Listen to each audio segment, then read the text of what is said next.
Here we have a baby with pertussis, and the baby's dad is holding her.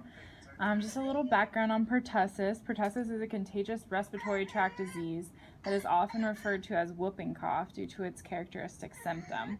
It's caused by the bacterium Bordetella pertussis. It's similar to a cold, but it causes a cough that lasts for extended periods of time. Reports of the illness date back to the Middle Ages, and there's been outbreaks in nearly every geographical area. It was first discovered in 1912 by Julius Burdett. Then in 1925, Thorvald Madison was the first to test a vaccine on the wide scale to control outbreaks in the Faroe Islands. Since 1925, the vaccine has been perfected and changed.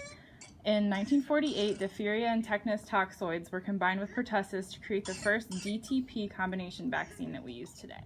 In 2015, there were 20,762 reported cases of pertussis in the United States. This number was down from 32,971 cases in 2014. Combined, there were 6 deaths attributed to pertussis in the United States in 2014 and 2015. Worldwide, there were 142,512 reported cases in 2015. Of these cases, there were approximately 89,000 deaths related to pertussis. There has been an overall trend of an increase in reported pertussis cases. This may be due to an increase in the disease, but it could also indicate improved diagnostic testing and better reporting. Pertussis can affect people of all ages, but babies are especially susceptible to the disease and suffer the most serious complications.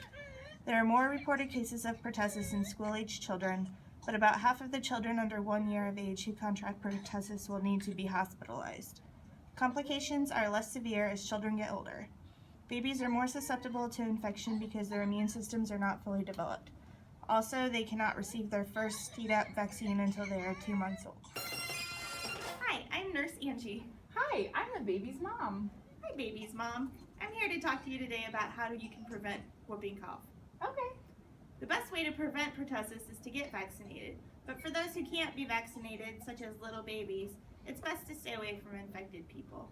Oh, probably because my husband had whooping cough before, so Yeah. That's why my daughter got it. Pertussis is easily spread from person to person through coughing or sneezing, and sometimes the carriers don't even realize that they're ill. But the Tdap vaccine is available, and the CDC recommends that the children receive this vaccine at 2 months, 4 months, 6 months, and between 15 and 18 months. Also, school-aged children between the ages of 4 and 6 and 11 and 12 years old, and also any adults who haven't had the vaccine. The whooping cough can last 10 weeks or longer. The disease is commonly treated with antibiotics, and prognosis is better if treatment is started early. After 3 weeks, damage to the cilia is extensive and antibiotics are not likely to help. Commonly prescribed antibiotics include the macrolides, such as erythromycin, clarithromycin, and azithromycin, as well as trimethoprim sulfamethoxazole. Pertussis can be very serious to young children, especially infants. Common complications among this group include pneumonia, convulsions, apnea, and encephalopathy. Many young children need to be hospitalized to monitor airway patency. Interventions for a child with pertussis include respiratory, nutrition, intake and outtake, and neurologic status. The environment should be kept quiet and activities clustered to allow the child to rest. Pertussis is spread by the bacteria Bordetella pertussis via droplet transmission. Respiratory droplets are expelled by coughing and sneezing.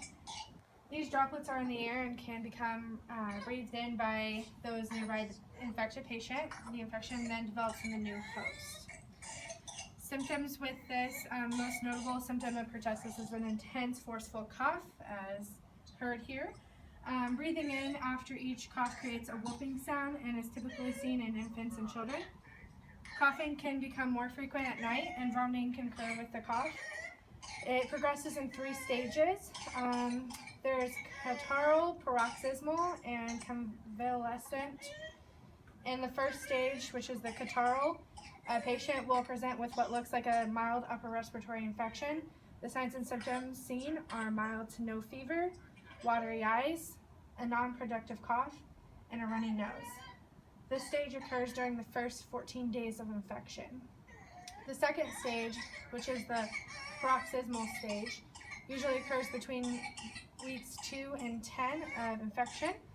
The signs and symptoms during this stage include those from the catarrhal stage, with added symptoms of spasms of coughing, red or blue face, fatigue, and possible vomiting. The whooping sound begins to occur in this stage as well. The final stage, which is the convalescent stage, occurs during the last 2 to 3 weeks of infection. And during this stage, there's less severe coughing and weakness as the patient begins to heal.